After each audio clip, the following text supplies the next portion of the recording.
This segment is brought to you by the Kansas Soybean Commission. The Soybean Checkoff. Progress powered by Kansas farmers.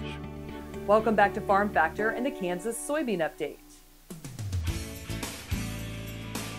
This is the Kansas Soybean Update. It's brought to you by the Kansas Soybean Commission. The Soybean Checkoff, progress powered by Kansas farmers. David White joins us. He serves on the Kansas Bankers Association, Kansas Ag Bankers Board of Directors. And David, the state of the farm economy has weakened the past couple of years. As farmers come in to speak with their bankers, are they and will they experience a different environment when they have that meeting? The answer to that's a little bit nuanced, a little bit yes, a little bit no. I think by and large, across most of our customer bases, it seems like folks are still in decent financial shape, depending on how they manage things in those good years, but things certainly are more lean with kind of those tougher years that we've seen here the last couple of years. The banking regulators are certainly increasing their scrutiny of each bank's ag portfolios. So as the regulators ratchet up their scrutiny of those portfolios, the management at the banks tend to also kind of increase their awareness. So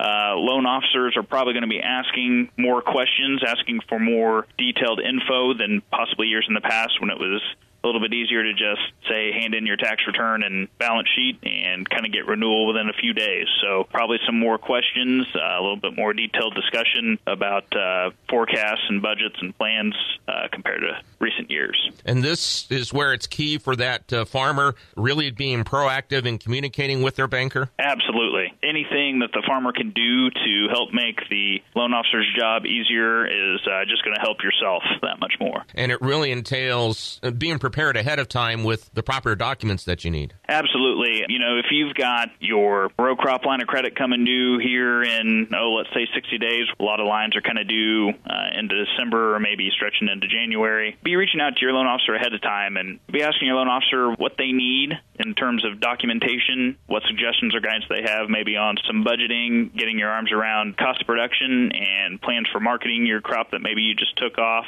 so that you can kind of go in and have a very productive meeting and conversation to really help that loan officer along as much as you can. It's so much like farming in the aspect preparation is so key in all this. No different than getting all your prep work done in the spring before you get the planter rolling. You kind of do all that preventative maintenance, if you will, checking bearings, replacing worn out blades, what have you.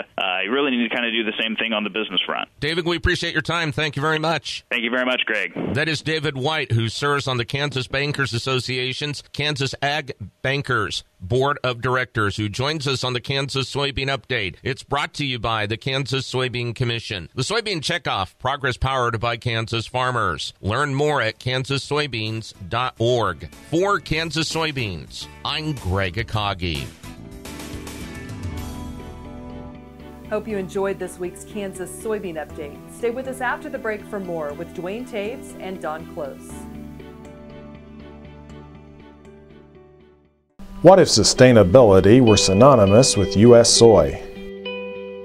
If energy efficiency, water quality, and soil health help define U.S. soy's value, that future is here, the time is now.